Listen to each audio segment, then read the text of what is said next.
Mildred Harrison. Yes, I am. So, kumusta? Nag-enjoy ba kayo sa Barrio Fiesta in Glasgow? Definitely.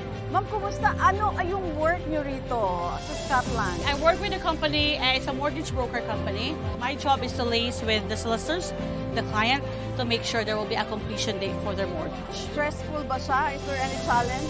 Oh, definitely there is, because every case is different. So there are straightforward ones that can complete in a week's time. There's also a stressful one that can take months to complete. Excited ako, Ma'am Mildred, kasi nabalitaan ko lahat ng produkto namin from Capsule Coffee and Tea. You have tried it for so many years, Yes, I right? do. Bakit MX3?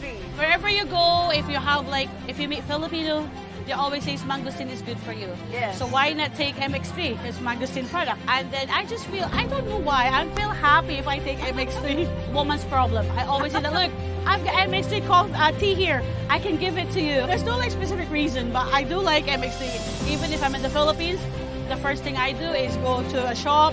Okay, I'm getting MX3. MX3, dito ako bilhin.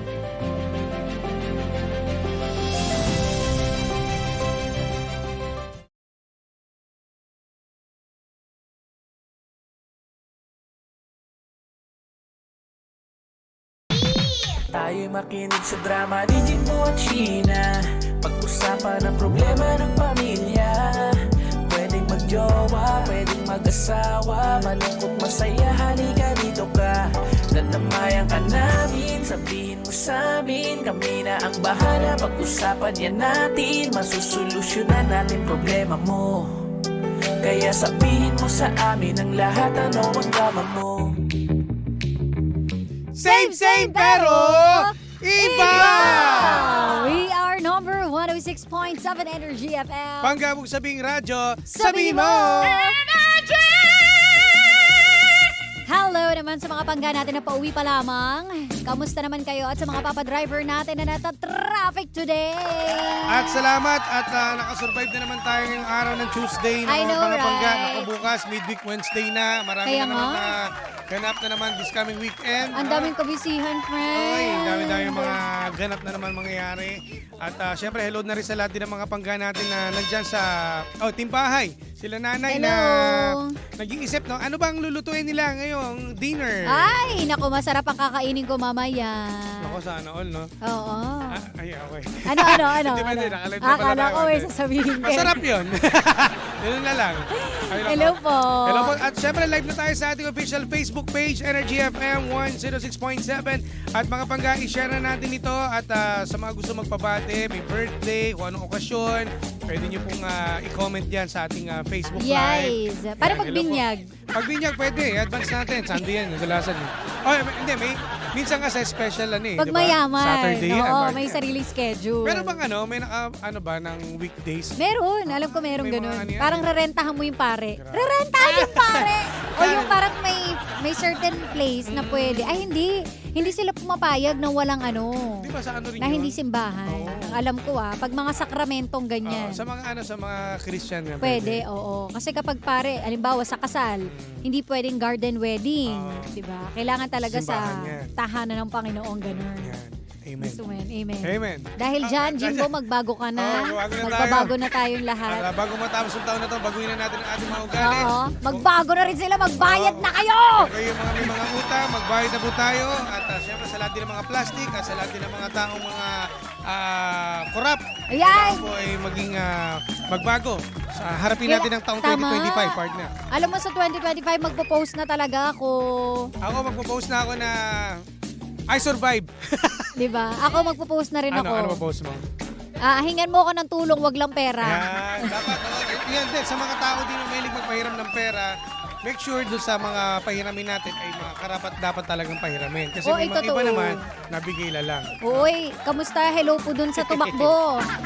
Araw-araw kitang ire-remind. Oo, partner. Ano yan, ipagpasa Diyos mo lang, malay mo, di ba? Diba? Magbayad yan. Okay, magano ka Tsaka yung tenant namin na binlock pa Ayan, ako. isa pa yan. Hello. Magano ka ng sisiw? Sisiw. Para di ba, konsensya? Di ba? Sa kabaong. Sa Ano, patay. mamamatay mo na ako? Sa patay lang pala yun, pwede, no? Anyways, Hello. ito na. Ang ating drama ngayong araw ng Tuesday. Partner, ito, anong ating drama? Ano ang drama Aba, natin for today? Yung drama natin, ito may kaibigan ako, partner. Ito Oh, lang, ano ito lang, nangyari sa nagkita kami kaibigan mo? kahapon. Ano nangyari? chicks to eh. Babae to ha, Oo, babae. oo. Kaso, eto, may best friend din tong babae na madalas Oo. siya pumunta sa bahay ng best friend niya. Oh, tapos? Ngayon ito partner, medyo parang nagbago na isip niya kasi naiilang na siya. Oh, bakit? Kasi lagi doon nakikita niya doon sa bahay ng best friend niya, yung tatay, lagi doon nakabrief doon sa loob ng bahay. Ba't ganun? Uy, may mga tatay kasi naman ganun. Yung parang walang pakialam. Partner, ikaw, maiilang ka niyan eh. Oh, ay, babae yan eh. Siyempre, kung lalaki, siguro okay lang yan. Nakakahiya naman. Pero kung babae yung kaibigan namin, tapos babae yung best friend niya, pumunta doon sa bahay ng best Tapos friend niya. nakikita niya lagi. Lumalabas pa nga doon sa pinto na O, siyempre. diba? Parang mababatiin na, hello po, Tapos tito. ito pa malupit, partner. Tinanong ko pa kung anong tatak ng brief. Oh. Hanford daw. OMG! Ang galit nun. Pero sa mga matatanda, parang wala na eh. Parang baliwala lang yun. Pero siyempre, sa mga bata pa yung tropa namin, nasa 25 lang yun eh. Ang nakakahiya. Siyempre, tapos babaeng tao eh. Ewan ko ba, may mga tatay kasi na wala ng ano eh. Although wala naman na talaga Walang yun, di mali ba? siya. Kumbaga, walang mali siya. Sabihin natin na wala nga Oo. mali siya. Pero, ano pa rin, nakakahiya. Ako, partner, kahit ako tumanda eh, hindi ako magbe-brief na. Yung mga kaibigan ng, Di ba kaibigan nga? nila Rich, yung hirap parang ganun eh. Naalala mo, kwento ko sa'yo noon, yung may naabutan ako na nagpapalit ng... Di ba? ng brief. Di ba? Nakita ko. Naalala mo yun? Oo, kwento mo sa akin yun. Di ba nakakailang naman yun? Di ba tsaka babae yung ano eh. Yung sa akin, malala. Sa opisina ko pa nakita. Grabe yun. Baklas yun. Pero parang yung yata sinasabi mo, medyo may saltik na yun eh. Hindi. May ano ba yun? May edad na. sa bagay, Kaso, parang ano hindi eh. niya inakala na meron tao sa opisina. So, doon siya nagpalit. Misa kasi malabo na mata, hindi rin napapansin. Tapos, no? nung pagkasabi ko, ay, kuya! pero mabilis. Mabilis din. Mabilis. Mabilis mo rin nakita. Wala na ako nagawa, nakita ko Oo, eh. wala na Pero yun. hindi ko na sinabi na nakita ko po. Oo, alam ko po yung hugis. Diba? Hindi ko na inano. Kumbaga, parang nagpanggap na lang ako na wala ako nakita. Nagpanggap na lang kunyari, ano yun? Panaginip lang. Panaginip na lang, pero sa doon sa Oo. tropa namin, ikaw part of talaga normal naman, Ako, ano eh. siguro ano naman. Pwede niya sabihin kaya dun sa best friend, best, yung tatay mo naman. grabe Pwede. naman, Total, update naman ano eh. naman sila, friends naman sila. Oo. Sabihin niya, uy, be, si Tito naman. Pero ba't kaya yung asawa hindi mo sabihin na, ay, ito, ano ba? Baka kasi nakasanayan. Kahit na, kasi pag may bagong, di ba pag may bisita, di ba, kahit pa paano naman eh, ang hirap. Sabagay. Tsaka posibleng hindi rin tumayo yan kasi minsan malamig eh. Umuulan eh. Di ba, di mo masisisi, di ba? Malamig ang Matanda panahon na. eh. May edad na. Paano kung matanda na? Kaso Hindi- dumadaan-daan doon, tapos ang mahirap pa niyang part na nagkakamot pa. Aba! Ang mahirap dyan kapag nasangge. Oo. Ay, syempre kumakalembers Oh, excuse yun. me po. Excuse me. Ano doon, ano? Pero ano normal lang sabihin mo doon sa best friend mo na, best, nakakayan. Ano naman, paano kaya sasabihin naman ng best friend niya doon sa tatay niya, pa, huwag kang lumabas na nakabrief. Oo. Pero kung yun na talaga gawain nila, O pwede mong sabihin gawain niya. palambing. partner. pag dito yung best friend ko, huwag kang lumabas na Oo, nakabrief. uy, papa naman, nakakahiya. Ganun na lang Nakikita siguro. ni ano, Kaya nga eh. yung ano nyo, wala Kasi minsan gano. ang tatay, ano yun, may pilosopo eh. Ano naman, tanda-tanda ko na eh. Di ba? May ganun, wala nang ano Ay, yun. totoo. Ibig Kasi ganun sa amin din minsan yung lola ko, di ba, wala nang pakialam yan kahit na nakaburles na naglalalakad. Eh, marami ako nakikitang ganyan, partner. Minsan nga sa... Naku, ikaw nakakita. Tatay, yun nga mahirap eh. Parang naaakit ako eh. Ano yung minamagnet ako? Pusa. Kaya, wag. Pero di ba pag ganun, siguro, ang pinakamaganda dyan, kausapin, mahirap naman yung hahayaan lang natin. Ano lang siguro, bilang anak, sabihin mo lang sa tatay mo na pa. Medyo ano naman. Pag Oo. dumating, siguro tayo, normal lang naman siguro sa kanila yun. Kasi baka hindi komportable yung Oo. bisita. Ay, di yun na ba? nga, nangyari doon sa kaibigan namin. Kinukwento nga sa amin. Oo. Niloloko nga namin. Nakita mo, malaki. No, di ba? Hindi naman, Awkward. niloloko namin eh. At saka mahirap din kapag nataon kayo sa masamang loob. O, what if, kunwari yung bisita pala. Kaso masama yung labas eh. Kita-kita eh. Di Kaya ba? nga, Baka mamaya meron pala siyang kakaibang, alam mo yun, balak. O, makita hindi, na hindi. naglalakad-lakad si tatay. Tsaka ano lang din, for ano na rin doon sa bata. Kasi nga, makikita yung mga ganyang Oo. may ilang talaga. Diba? So yun lang, advice mo na lang si papa mo na. Ano? Yes. Pero si ate naman, yung tropa ko, wag mo na lang, wag ka muna pumunta. Papuntahin mo lang naman sa inyo. Oo, Siya lang papuntahin mo. pwede naman ganun. Kaso yung tatay naman niya, Sumama din. quits daw. Tatay naman ng best friend niya nakabrief din doon. Para hindi awkward. Basta kapag may bisita, di wag po tayong lumabas na nakabrief. Kasi sa mga may edad na kasi, kadalasan talaga, yun yung mga nakikita ko sa bahay. Kasi di ba nagsusurvey kami partner, Oo. nagpupunta kami sa mga, yung nag-ano kami ng tawag promotion ng Oo. energy sa mga barangay. Talagang hindi maiiwasan talaga na meron ganun. Kasi may mga sagot sila dyan na mas komportable daw sila Pag kapag nakabrief pag may mga lang. edad na ganun eh. Oo. Ganun Parang talaga yung eh. iba, kapag kumukuha ng parcel, yung iba Yan, naman walang oo. bra. Oh, ayan, ako ito legit to ha.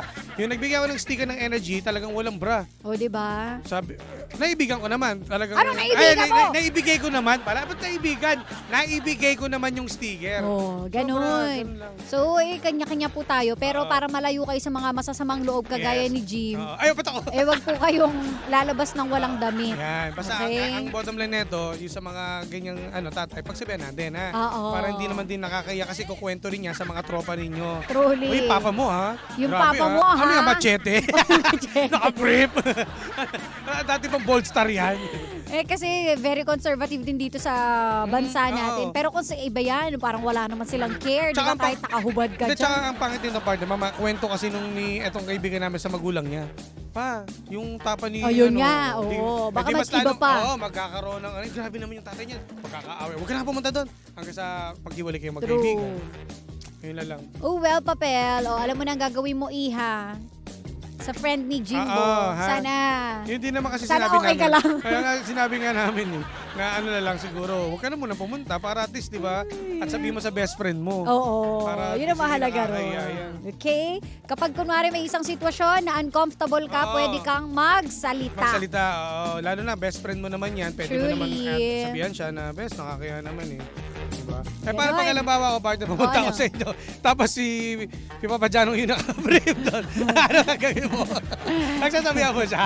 Sabi ko lang. Bayan na yan.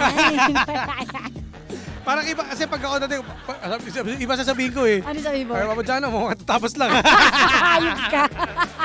Bilis nyo ah! Okay. Anyways, sa mga nandiyan sa Facebook Live, chill lang tayo ngayon. Maraming salamat sa mga nakatutok sa atin. Yes. At sa mga nagko-comment po dyan. Kaya magandang hapon po sa inyo. At si Pearl nandito. Hi, Pearl, si ikaw, Pearl. Ayan. At naiinitan yung tito. Oh, ganun talaga. Hello. At sa mga nanonood doon sa atin, si Mazu Mercado. Ayan. Hello po. Ay, hello sa mga kapatid ko nakikinig ngayon. Ang gugulo nyo. Oy, pabati doon si Emmanuel, partner. DJ Gina, pasyata. Sino? Emmanuel. Emmanuel. Kamusta ka naman, Emmanuel? Gadigan. Emmanuel. At sa mga partner, yung mga taga Bicol, yung mga orago natin dyan, Hello yung mga po. pagka natin. Kita-kits tayo sa October 25, ha? Malapit na Hello. tayo sa partner. Ayan. Ay, dahil dyan mga pangga, panibagong drama na naman ang hindi natin nasolusyonan, pero ating napag-usapan. Kaya masasabi ng Jim si Jan ay, anong drama mo? Susunod na, The Monarch of Philippine Radio. Walang iba kundi si Kuya Chico!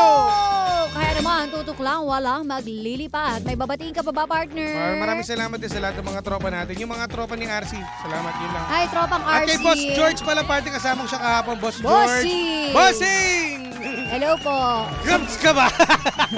Hey! Ay, kay Boss Goods George, ka ha? ba, goods? Goods ka ba? Ay, siya. Kami i-exit na mga panggana. Kasama't nakapiling po ninyo nag-iisang pabebot na si Sheena. At ang kanyang Jimbo Lisis DJ, ako po si Jimbo. Dito lang yan sa programa. Anong drama mo? Na Same pero iba! We are number 106.7 Energy FM. Panggawang sabing radyo, Sabihin sabihin mo! mo!